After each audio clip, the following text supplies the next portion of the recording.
Hello students. आज हम पढ़ेंगे फोटो डायोड। फोटो डायोड एक स्पेशल टाइप ऑफ डायोड है। इसके पहले के आप वीडियो देखेंगे एसपी फिजिक्स में तो आपको मिलेगा पीएन जंक्शन डायोड, फिर जेनर डायोड, और उसके बाद में लेक्चर था लाइट इमिटिंग डायोड यानी एलईडी का। ये भी एक सेमीकंडक्टर का स्पेशल एप्लीकेशन है फोटो डायोड, जिसमें पीएन जंक्शन डायोड हम यूज करते हैं as a photo diode. Photo diode का मतलब ये है कि ये लाइट सेंसिंग डायोड होता है। It senses the light and it converts light energy into electrical energy. When photon जब इस पे इंसिडेंस करता है इसके बैरियर पोटेंशियल पे, तो it converts light energy into electrical energy. और इसके काफ़ी एप्लीकेशन भी है। कुछ एप्लीकेशन मैं आपको पहले बताता हूँ कि जैसे आप कोई मॉल या एयरपोर्ट पे जाते हो तो उस मॉल या एयरपोर्ट का जो डोर है वो अपने आप ओपन होता है। ये हम देखेंगे ये फोटो डायोड का जो फंक्शन है ये समझने के बाद में। तो यहाँ पर मैंने सिंबल बताया है, ये फोटो डायोड है जिसका एनोड है, ये कैथोड है, जिसपे हम ये लाइट दिखाया है। इसे लाइट यानी कि फोटोन, लाइट यानी कि फोटोन इस पे गिरेगा तो ये डायोड कंडक्ट होगा। तो नॉर्मल डायोड हमने देखा कि ये पी टाइप रीजन है, ये एन टाइप रीजन है, और जब इसे हम कोई भी वोल्टेज अप्लाई नहीं करेंगे तो यहाँ पे ये बैरियर पोटेंशियल रहता है 0.7 वोल्ट का। इसे हम कहते हैं डिप्लेशन रीजन। इसके पहले के सारे लेक्चर्स में ये मैंने आपको बताया है। तो ये हो गया आपका डायोड जो कि अनबायस्ड है, ये डायोड अनबायस्ड है। अब मान लो हम इसे रिवर्स बायस करेंगे। जब हम बायस को डायोड को रिवर्स बायस करेंगे तो होता ये है, इसके पहले मैंने एक्सप्लेन किया था कि ये जो डिप्लेशन रीजन है, ये डिप्लेशन रीजन वाइड हो जाता है। ये डिप्लेशन रीजन में डिप्लेशन रीजन को बड़ा करता हूं तो डिप्लेशन रीजन ऐसे बड़ा हो जाएगा। तो डिप्लेशन रीजन ये वाइड हो जाएगा ऐसे। तो मान लो यहाँ मैंने 4 वोल्ट अप्लाई किया इस डायोड को, तो होगा ये कि रिवर्स बायस में होने के कारण ये जो डिप्लेशन रीजन है ये वाइड होगा। लेकिन in case of photo diode what happens, when you apply the voltage this depletion region wides and this potential and this electric field is becomes equal to the applied voltage। मान लो कि ये 4 volt है तो ये भी depletion region का width बढ़कर ये 0.7 न रहते हुए ये 0.7 का ये चला जाएगा 4 वोल्ट तक। ये जो डिप्लेशन रीजन का जो बैरियर पोटेंशियल है ये बढ़ के हो जाएगा 4 वोल्ट पे हो जाएगा। यानी एक ऐसा समय आएगा जब ये जो 4 वोल्ट है अप्लाई किया उसी के बराबर ये इलेक्ट्रिक फील्ड में बनेगी 4 वोल्ट की।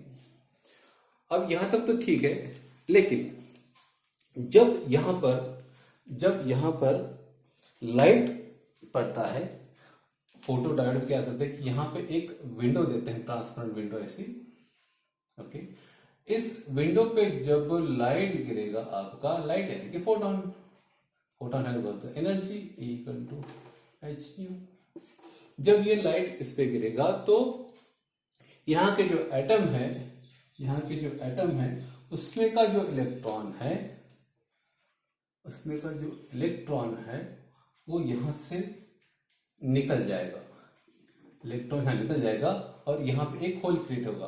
तो कहने का मतलब ये है कि जब light is incidence on this region, electron and hole pairs are created. Electron hole pair create होने के कारण क्या होता है कि ये जो डिप्लेशन रीजन है, ये जो डिप्लेशन रीजन जो वाइड हो गया था वो थिन होते जाता है। ये डिप्लेशन रीजन क्या होगा आपका, थिन होगा। डिप्लेशन रीजन और थिन होगा। थिन होने के बाद में ये जो 4 वोल्ट है वो रिड्यूस हो जाएगा, मान लो कि 1 या 2 वोल्ट हो जाएगा। और यहाँ पे 4 वोल्ट है, इस कारण क्या होगा कि electrons will be get attracted towards the positive terminal और इलेक्ट्रॉन फ्लो ऐसा शुरू हो जाएगा। इलेक्ट्रॉन फ्लो इस तरफ ऐसे शुरू हो जाएगा, ये होगा आपका electron flow. Okay, electron flow होने के कारण करंट जो है ये इस डायरेक्शन में शुरू होगा and this is your current. इस करंट को हम रिवर्स सैचुरेशन करंट भी कह सकते हैं, क्योंकि ये करंट रिवर्स बायस में फ्लो हो रहा है, इसलिए हम रिवर्स सैचुरेशन करंट भी कह सकते हैं। और इस केस में इसको हम फोटो करंट कहेंगे। ये मेजर करने के लिए आप यहाँ पे एक एमीटर भी लगा सकते हैं। एक एमीटर लगा दिया हमने। ओके, ये एमीटर जो है ये बहुत सेंसिटिव लगाना पड़ेगा, क्योंकि जो करंट फ्लो होता है फोटोडायोड में वो बहुत कम क्वांटिटी में होता है, जैसे कि माइक्रो एम्पियर करंट फ्लो होगा। तो ऐसे light is sense by the circuit, और लाइट पड़ने के बाद ही करंट फ्लो होगा। ओके, ऐसे करंट इसमें फ्लो नहीं होगा। ये जो फोटोडायोड है इसके कई एप्लीकेशंस हैं।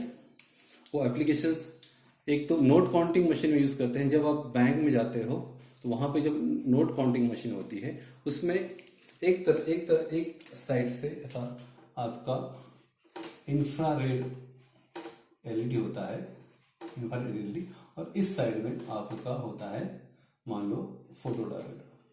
तो फोटोडायोड होता क्या है कि नॉर्मल कोर्स में यहाँ से इंफ्रारेड जो एलईडी है, इंफ्रारेड एलईडी है, ये एलईडी का लाइट फोटोडायोड पे गिरेगा और आपका सर्किट कंप्लीट रहेगा।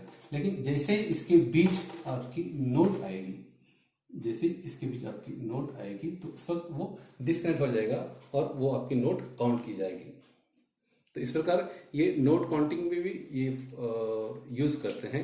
इसमें एक साइड से इंफ्रारेड रे निकलता है और दूसरे साइड में ये फोटो वो सेंस करता है। जो बीच में आपकी नोट आती है तो वो उतना ब्रेक हो जाएगा, तो वो आपका काउंटिंग में लेगा।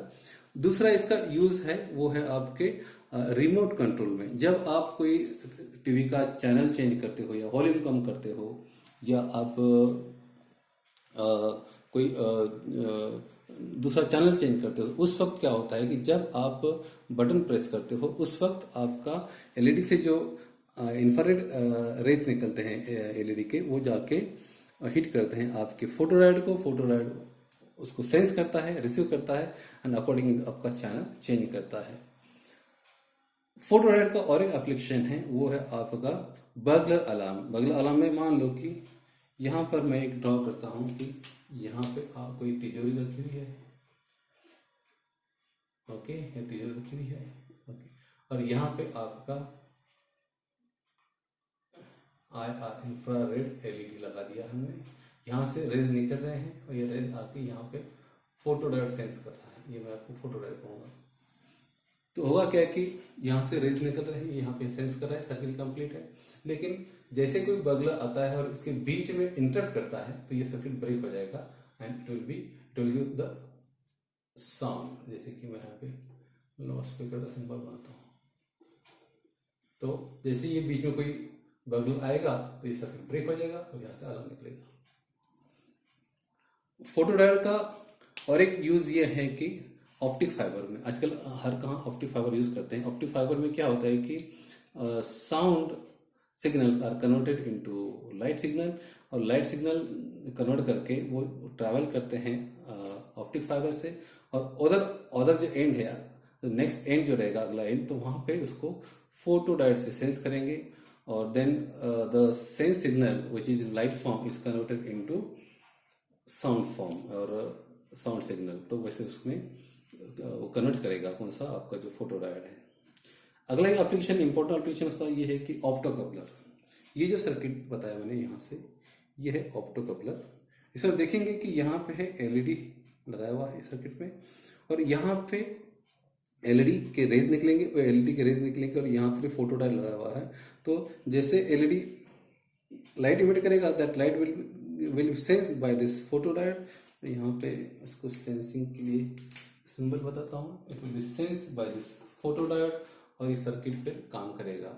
इसमें एडवांटेज ये होता है या इसका बेनिफिट ये होता है कि ये सर्किट सेपरेट होता है, ये सर्किट सेपरेट होता है, और ये दोनों सर्किट के बीच का जो कनेक्शन है वो कनेक्शन सिर्फ इस लाइट की वजह से रहता है। There is no physical connection between this circuit and this circuit. तो मान लो ये सर्किट में कोई फॉल्ट आता है या सर्किट में कोई शॉर्ट सर्किट हो जाता है मान लो, तो दिस पर्टिकुलर शॉर्ट सर्किट और damage will not affect on the circuit, क्योंकि यहाँ पे कुछ सर्किट बर्न हो गया या फॉल्ट हो गया तो यहाँ तक लिमिट रहेगा, वो इधर नहीं होगा. सो टू सेपरेट और to isolate the important circuit हम ऑप्टोकपलर यूज करते हैं. ये सर्किट सेपरेट रहेगा, ये सर्किट सेपरेट रहेगा, और जब ये इसमें से करंट फ्लो होगा तो ये एलईडी ऑन होगा, एलईडी ऑन होगा तो इसमें से लाइट निकलेगी, वो लाइट ये फोटो डायोड सेंस करेगा और इस सर्किट को काम करने लगाएगा. तो this way the optocoupler is also use for the isolation of the circuit. ये सर्किट को सेपरेट करने के लिए बीच में जो है इस सिर्फ कनेक्शन ये है कि एलईडी का लाइट निकलेगा और ये फोटो डायोड इसमें सेंस करेगा. So this way photo diode is very interesting device, और उसका जो एप्लीकेशन है वो बहुत ज़्यादा है इंडस्ट्रीज में और अप्लायंसेस में.